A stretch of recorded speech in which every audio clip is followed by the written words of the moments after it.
యూరప్‌కి సంబంధించినటువంటిది అత్యంత సంచలనాత్మకమైనటువంటి నిర్ణయం తీసుకుంది యూరప్ సెంట్రల్ బ్యాంక్. ఏదైతే యూరోపియన్స్ అందరికీ వార్నింగ్ ఇస్తోంది. మీరందరూ డబ్బులు సేవింగ్స్ చేసుకోండి, దాచిపెట్టుకోండి, క్యాష్ దాచిపెట్టుకోండి. అతిపెద్ద క్రైసిస్ రాబోతోంది, సిద్ధంగా ఉండండి. ఇది సంచలనాత్మకమైనటువంటి అంశం. ఎందుకయ్యా అంటే మొన్ననే చెప్పుకున్నాం, అమెరికాలో బ్యాంక్ కూడా ఇట్లాగే చెప్పింది. ఆ తర్వాత ఎదురైనటువంటి పరిస్థితులు చూసాం. ఇప్పుడు సేమ్ ఇటు పక్కన రాబోతుంది యూరప్‌లో. ఆర్థిక సంక్షోభాలు ప్రపంచాన్ని చుట్టుముట్టబోతున్నాయి. ఎట్లయితే ఆఫ్ఘనిస్తాన్ని అడ్డుపెట్టి రష్యాని యుఎస్ఎస్ఆర్ నుంచి రష్యాగా మిగిలేలాగా వెంటపడి వేటాడి నాశనం చేశారో, ఇప్పుడు ఉక్రెయిన్ ముందు పెట్టి రష్యాని మిగతాది కూడా అట్లాగే దెబ్బతీద్దాం అనుకుంటే, ఆ ఉక్రెయిన్కి తట్టుకుని రష్యా నిలబడటంతో దానికి సంక్షోభం వచ్చింది. 30% దెబ్బతింది రష్యా, కానీ ఉక్రెయిన్ 70% దెబ్బతింది. అదే సందర్భంలో తెలియకుండా కౌకు దెబ్బలు తగిలింది యూరప్ దేశాలకు.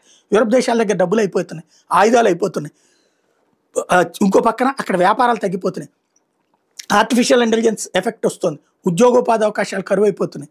దాంతోనే ఇప్పుడు స్థానికులకే ఉద్యోగాలు, స్థానికులకే ఉపాధి అన్నటువంటి ఫీలింగ్స్ వచ్చేసి, దాంతో భారతీయులు కూడా భారతదేశానికి తిరిగి రావాల్సిన పరిస్థితి, లేదా అక్కడ ఏదో చిన్న చితక ఉద్యోగాలతో ఒకప్పుడు వందలు లేకపోతే $1,000 సంపాదించినటువంటి వాళ్ళు, అక్కడ కోట్ల రూపాయలు కూడబెట్టుకున్నటువంటి వాళ్ళు ఇప్పుడు మార్చుకోవాల్సిన పరిస్థితి వస్తుంది. ఇది ఇంకోవైపున యూరోపియన్ సెంట్రల్ బ్యాంక్ ఈ విధమైనటువంటి వార్నింగ్ ఇవ్వడం అన్నటువంటి సంచలనం సృష్టిస్తోంది.